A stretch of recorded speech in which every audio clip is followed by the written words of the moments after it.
Okay, don't go so far. Don't closer. Okay. Okay. Oh, closer. Like legs to legs.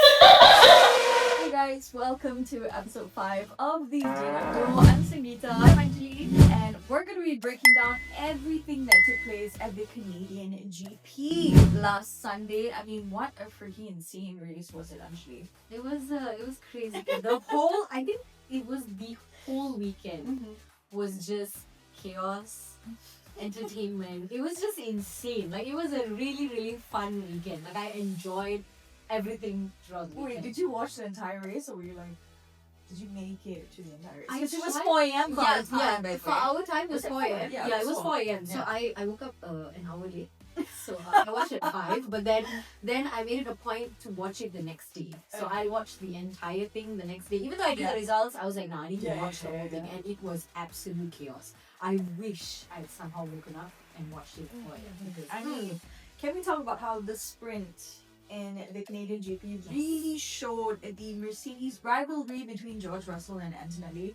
I mean, that start was absolutely insane because we have George Russell who had a strong finish, yeah. finishing off at pole, and then he did have a really tense moment with Kimi Antonelli. Let's talk about that, actually. I swear it was so crazy to see those moments because like for the last couple of races it's been okay. It's been alright, they fight out a bit, but this race, the speed, just like the sprint itself. And this was, mind you, before like we watched the race. So when I was watching the sprint, I was like, bro, this is wild. It was insane. But it was like crazy to see that now the two Mercedes, the teammates are fighting it out.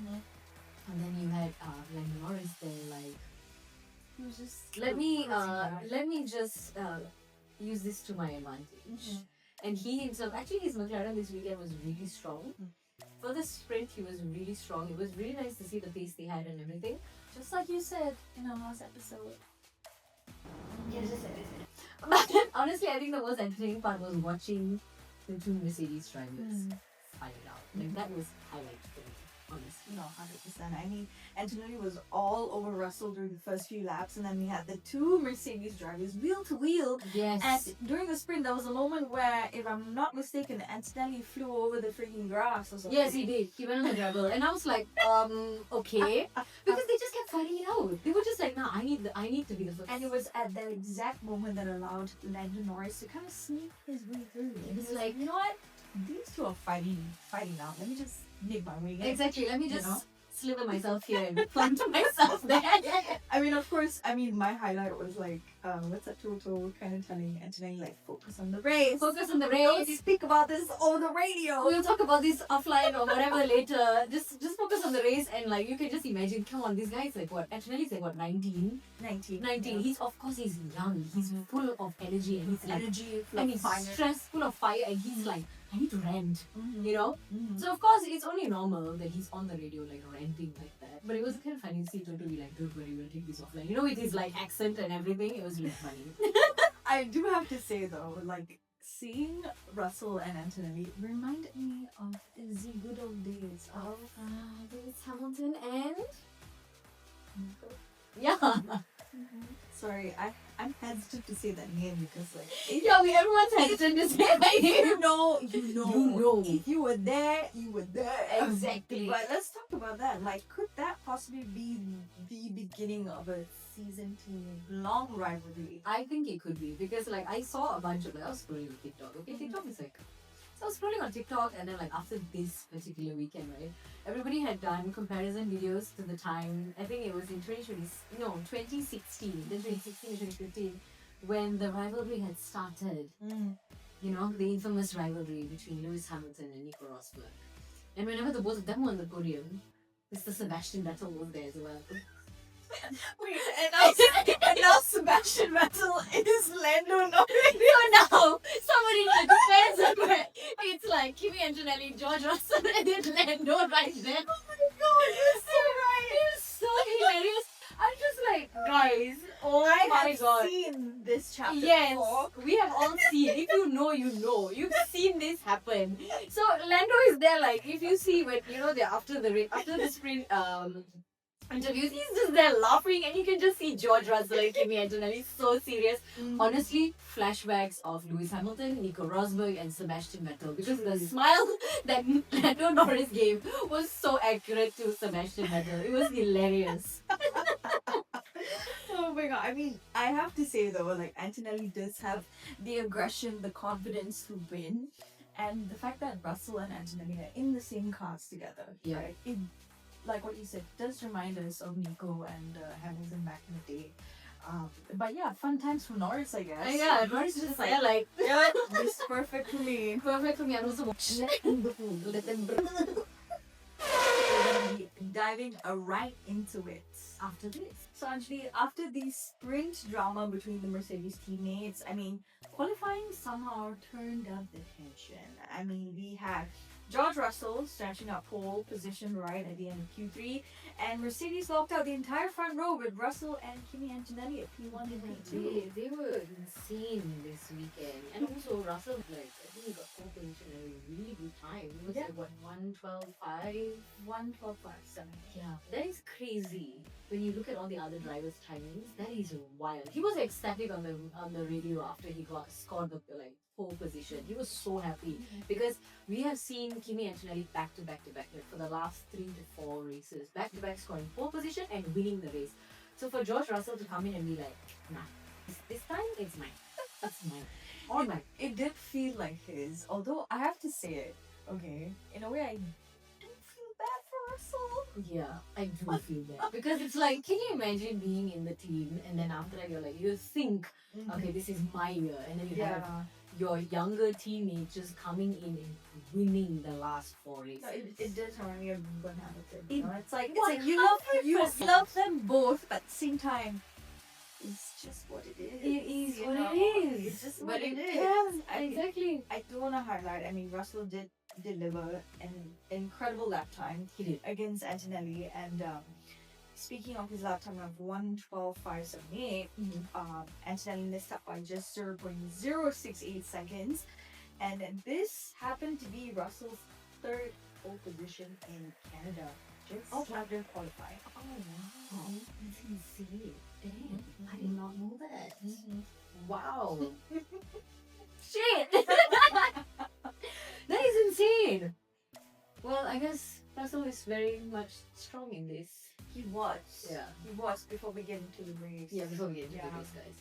But damn, that's very good. I did not know that actually. That's Yeah, so the information. timing, I mean, it's safe to say that the cars were performing really Yeah. well. So I can understand the tension between Russell and Antonelli at the moment. Then I'm assuming this is also a circuit that he genuinely enjoys. If he's Yeah. able to score pole position with that timing, and if it's not the first time that he scored pole in this position, I mean in this circuit, that means it's an enjoyable drive for him. Like he enjoys this circuit. Definitely. Okay, damn.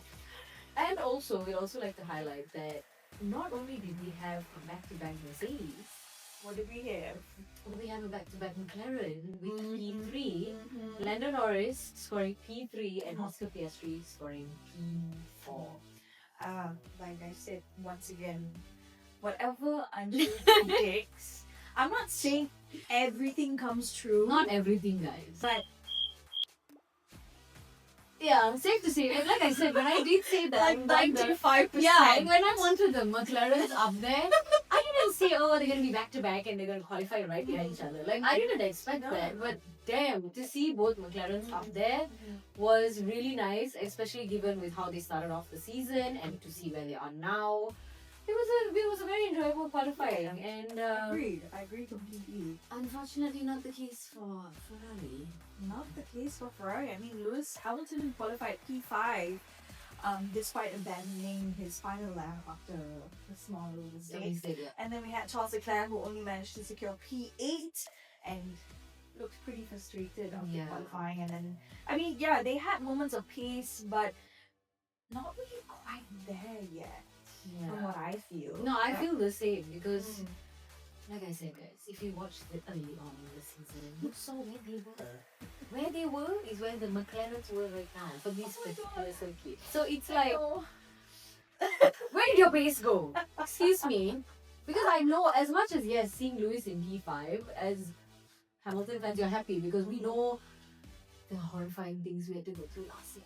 Yeah. However, I don't think he's happy because it's P5. He would have wanted to be higher. Definitely wanted to be higher given with how fast the cars were in the beginning of the season. But that's where they managed to secure their place for qualifying. Yes. Right. Probably It did somehow get a little bit better. We'll get into that later. Unexpectedly. Yes. But a great unexpectation. I do want to highlight, Verstappen's weekend because, like I said once again, what did you say in the last prediction? I did say that Verstappen Verstappen will somehow come and break it up. And boom, he qualified at P6. Yeah, P6 is good. Honestly, it's good given with how his previous races were. And also, we have a few very surprising drivers up there in the top 10. We did have a few surprising performances, Yes. and we would like to put it. Give it away. Isaac Hajar I'm so happy to see Isaac Hunter in top 10. qualifying P7. And then we had Arvind, sorry. Sorry, Arvid Lindblad at Q. P9. P9. P9. And we also had Franco Colapinto at P10, which is nice to see. Somehow rounded off at Yeah, it was really I feel good. like Franco has a lot of potential as He well. does, he really does. He has a lot of potential. So we can see in the upcoming races, because I have seen that the Alpines, whether it's Colapinto or Gasly, they are somehow in the top 10. Somehow they manage, even in the races as well, they somehow manage to get in the top 10. Yeah. So you never know, like I said, in the beginning of the year, the more that the other teams fight it out, it's much better. I do have to highlight one thing that's really refreshing about this season is seeing the young drivers kind of slowly show their pace. Yeah. And I wouldn't say, right, because it's only May. We never know what's in store for the rest of Formula One. So Yeah. these young drivers are definitely cooking this season. They really are. We have another, I know it's not a lot of races, but we do have 6 more months to see what can happen. No more breaks. No Yes. more a month of April. No more 1 month waiting. Yes, Okay. thank We God. do have Monaco coming up this weekend, but we'll get into that as well. But yeah, I do want to highlight the drivers that were eliminated early during Q2 of the qualifying was Nico Hulkenberg, narrowly missing Q3. We had Liam Lawson at P12, Gabriel Bortoleto at P13, and Pierre Gasly at P14, and my darling Carlos Sainz at P15. Thanks, Ed. Carlos! What is happening? Carlos! It's sad to see Carlos down there because in the previous season we saw him up there. So let's hope that maybe the Williams can do something. Yeah, like I said, maybe it's not a great weekend and they might bounce back in the upcoming races. I do. But I do want to ask you, Anjali, which rookie has impressed more this season? So far it's Antonelli. Let's put Antonelli okay. aside. Okay. Antonelli Yeah. is because it's his second year, right? Yeah. So not really rookie. However, Let's talk about Lindblad. honestly, I am really rooting for him. Maybe your first year it can be difficult because you're getting accustomed to the car. You've never been to Formula One, so this is all new. It's everything you're going through. Every race is a new race because you've never experienced it. Right? Yeah. It's your debut season. Yeah. But I genuinely feel that Arvind Lindblad has so much potential. And I cannot wait to see him next year, possibly. Let's see what happens next year. This year, I feel it's more of getting himself accustomed to everything, getting himself accustomed to the cars, to the circuits, to everything. And also, he joined when we had new regulations. It's not like he's joining and then suddenly next year the new regulations come in. Yeah. That was the case for Kimi and I think Isaac Hajar as well. Yeah. However, for him, everything is fresh. So I feel like next year could be a dominating year for him. Potentially. Let's Potentially, hope. but I do not doubt that kid because He looks really strong. He is in the right mindset and you know next year could be his year.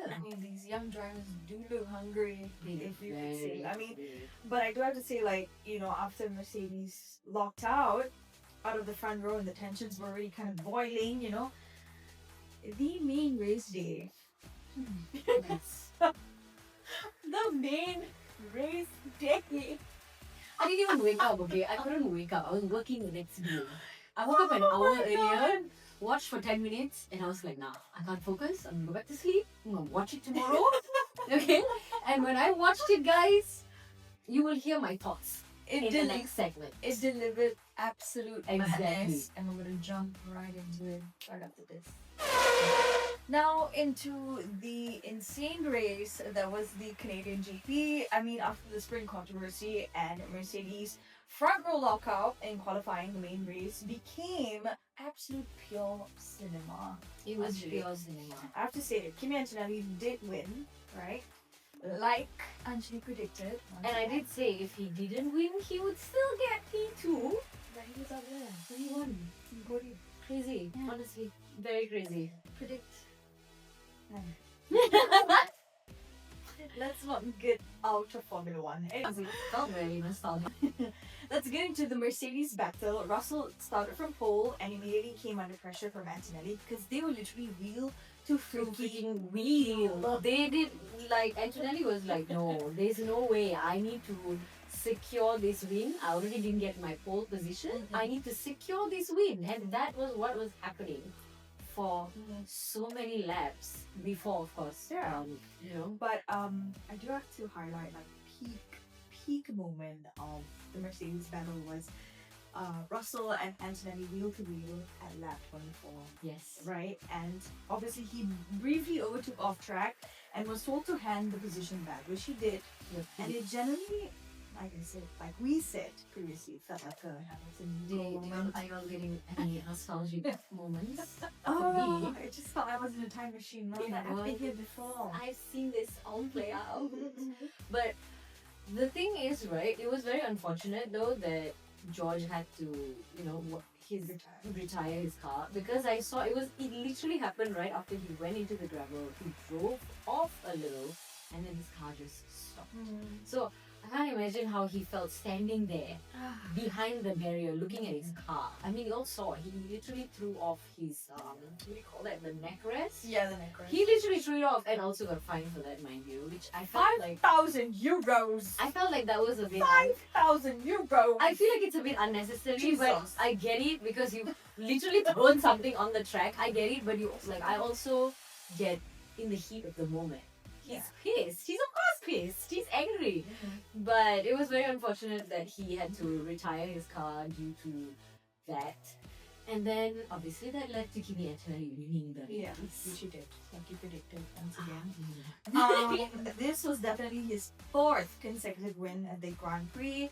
He did extend his championship lead significantly over Russell, so understandably why Russell felt extremely frustrated because they're in the same car, Yeah. same pace and everything. Yes. And if you have someone significantly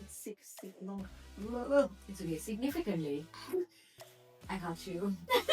big words. Big bad. When you have someone significantly younger than you, ahead of you, of course you're gonna throw. And also he's been in the Mercedes car longer. So of course he's frustrated because he's like, now I should be getting this. You know, I get that frustration. And also, at least the way I look at it, had it been a situation where he didn't DNF.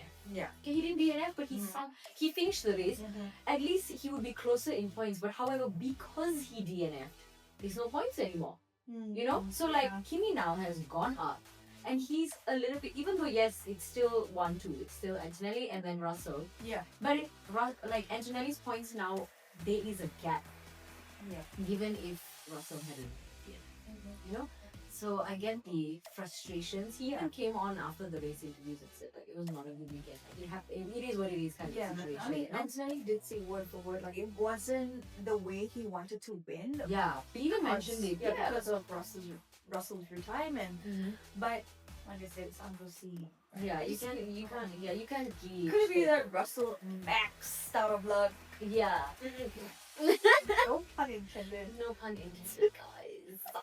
But yeah, that was the case with the Mercedes. Unfortunately for Russell, however, that secured Kimi Antonelli's win. 100%. I do want to highlight the historic achievement that Antonelli has made. He's become the first Italian driver since Alberto Ascari since 1952 to win 4 consecutive wins, which is impressive for a 19-year-old. It's very impressive.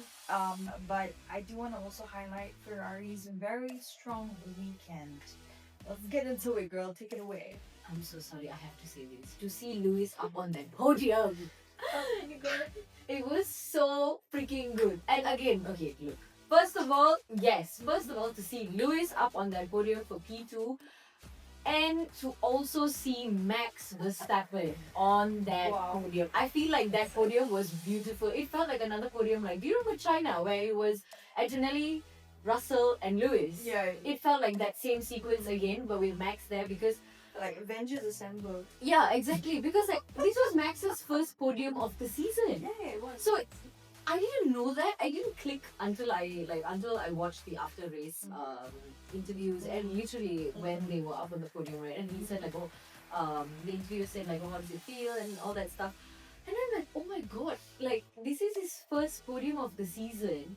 When you look years ago, when was he not on the podium?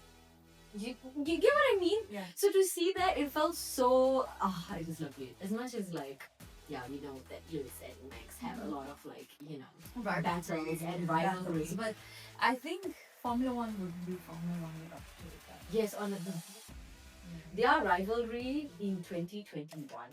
Don't remind me. We'll not dive into that. We don't speak about that. But it was wonderful to see them on the podium. And also to see Kimi there. Given that Kimi looks up to the both of them. Yeah. So it was very nice. It was like a very wholesome moment. So it was really nice to see all that. But my bias is, of course, to see Lewis at P2. That's fine. Everyone has their own bias. I'm not even gonna hide it. It was so enjoyable. Girl, you don't have to hide it. Look what's right behind us. Hi. It was Don't enjoyable. hide it. Our husband is right Hi. there. It was enjoyable because, like, you remember last year how we were like depressed. I do. It was depression year. Okay, Lewis's first year in Ferrari was, truth be told, depression year. Just to see him now, so much better, and also to see his mom there with him was the cutest thing ever. Can we speak about that? Mama Hamilton, you to be in every single garage. Every race, every race, everything. Please. Nothing like a mother's blessing. It is so cute. Very cute. Anyways, let's get into the McLaren disaster class, shall we? Yeah. So, would you say McLaren had an awful race weekend? Yes, definitely. And I feel like it started at the beginning itself when I saw them. Unfortunately. Okay, I get that the Canadian Grand Prix, yes, they was expected to rain, it was cold, tires weren't heating up on time, so I get it that they were in intermediates. I get it. Yeah. But literally, Piastri and Norris, I think Piastri pitted first at lap 2 and then Norris pitted lap 3. Or it was like not an exact like stack up, but it was right after each other. Yeah. So I felt like from that on, it was already an issue. And not just that, we had Lando, where I think he had a gearbox issue. Yeah. Right around lap 30 onwards. And then Piastri got hit with that 10-second penalty for dive bombing into Alex Albon. Yes. So I feel like this weekend, even though in sprint and in qualifying, the McLarens were strong. They had the pace. It was not a pace issue. I just feel like it was an unfortunate weekend. Agreed. Like, I don't think it had anything to do with pace. It was just not their weekend. Not their weekend. Yeah. Could not be their weekend.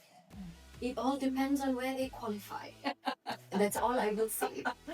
Oh, she's not predicting. Okay. It all depends on where they qualify. Because that's the one opportunity. Yeah, that's true. But I feel, again, it was definitely not an issue with pace because we saw them in the sprint, we saw them in qualifying, we didn't get to see them much in the race. I mean, we did see Norris in the race. But I just feel it was an unfortunate weekend. Unfortunately, the McLarens didn't have it for the race, even though they were strong at the sprint and qualifying. It's just sad. It's just unfortunate, and I hope they bring it back in Monaco. It would be impressive if they managed to bring it back in one of the most proclaimed boring races. Unfortunately, basically how you win the race is how you qualify. Agreed. So literally, the exciting game will be qualifying day. I do agree, actually. Surprise performance for the race. Isaac Hajar finishing at P5 finally. That is a very good finish. He started P7, no? Yes, he started P7. No, he started P7 because Leclerc started P8. So he started P7, so to finish in P5 is very good. To see both Red Bull drivers up there, not just Max putting away. So that was really, really good. I was shocked when I saw Isaac Hajar up there. And then we had Franco Colapinto to a P6, which is kind of showing me that yes, these younger drivers of the season are definitely slowly picking up the pace, which was pretty impressive. However, I feel like the sad thing for when you talk about the rookie drivers is Arvid unfortunately did not start. And that's what caused like them to have I think they almost had 3 formation laps. Yes. So unfortunately for Arvid, even though he qualified good, he made it to the top 10, he made it P9. Yeah. But it was unfortunate that he did not even start the race. So I do hope in Monaco something good happens. Make it be top 10 again. I think he could. Maybe. Prediction? Part 3. Maybe. We'll see, guys. Like I said, qualifying is very important. Yeah, it is. I mean, I definitely think that Arvid could reclaim himself. It is his first year. And like you said previously, that perhaps in the following year, he could even... Yeah, he's so young. He's only 18. He has his whole career. This is just me. He kind of reminds me of a baby Lewis. A bit, yeah. And given with the fact that he looks up to Lewis so much, just small. Like, I feel like also given the fact that he looks up to Lewis so much, and I think like they shouldn't be given. Yes, Formula One is it's a big commitment. It's a big weight on your shoulders to make it to Formula One. Yeah. But I feel like this year is this year of like, okay, I'm gonna test the car, I'm gonna see each circuit, I'm gonna find my groove, like basically find his groove. And I think next year he could surprise us. We'll never know. Like this particular race, he just couldn't see it coming. Even though he qualified really well, unfortunately he did not start. So it's okay. And then you have Hajar who made it to top 6. So you know, I've lost count of what race we're in at the moment. But we do have half a year left in the season, so you just have no idea what's going to take place. But now Antonelli leads Russell by 43 points for the championship. Mercedes is dominating overall, and internal rivalry could be their biggest problem. I mean, after the Canadian GP, I think if Russell wants to snatch that title back, he needs to win the next race and the following race and make sure to keep Kimi at P2. And just that is the only way. Did you say 43 points? 43 points. Yeah, that's literally a race and a half. Yeah, a race and a half. A race and a half. So he needs to, if he wants to snatch back that first place, he has to win the next 2 races. I agree completely, but at the same time, it's just more of like, Toto is gonna have a tough time in the garage. He's just like, damn, I love these 2 boys. He's gonna have I think he himself is having like nostalgic PTSD moments, like sitting there in the garage, like, I'm gonna go through this again. I agree completely. But I do want to say, could Mercedes possibly be the biggest threat to themselves now that we're seeing Russell and Antonelli rival to each other? What do you think? Threat to themselves, as in like they could possibly. It could either go great or like. Do you mean like they could mess up with the constructors championship? Yeah. I mean, if they were to cause crashes between each other. Yeah, because the Canadian GP, I mean, we had Antonelli and Russell like wheel to wheel. Do you see that possibly going completely south? I don't think it could go possibly south. I'm just worried where we get to a race where if George and Antonelli end up really close in points, what is Toto's call going to be? Is he going to tell them to race it, or is he going to swap drivers based on who is higher in points? That's what I'm looking forward to.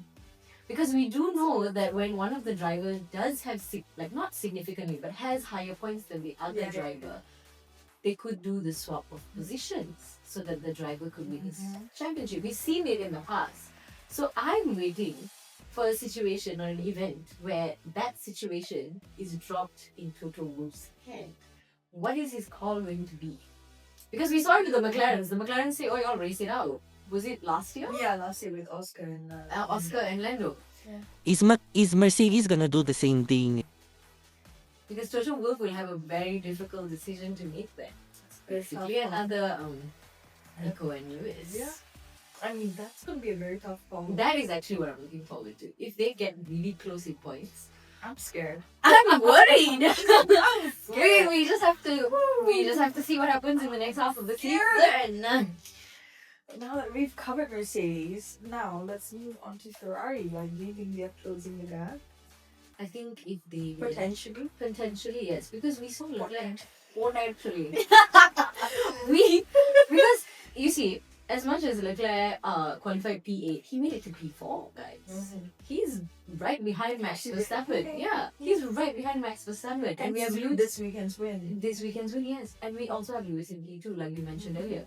So I feel like Ferrari are slowly picking up the pace, because if you remember, I said in the last episode that maybe Ferrari just had a bad race last week, like Perhaps the last race in Miami. Yeah. Maybe it was just not a good weekend.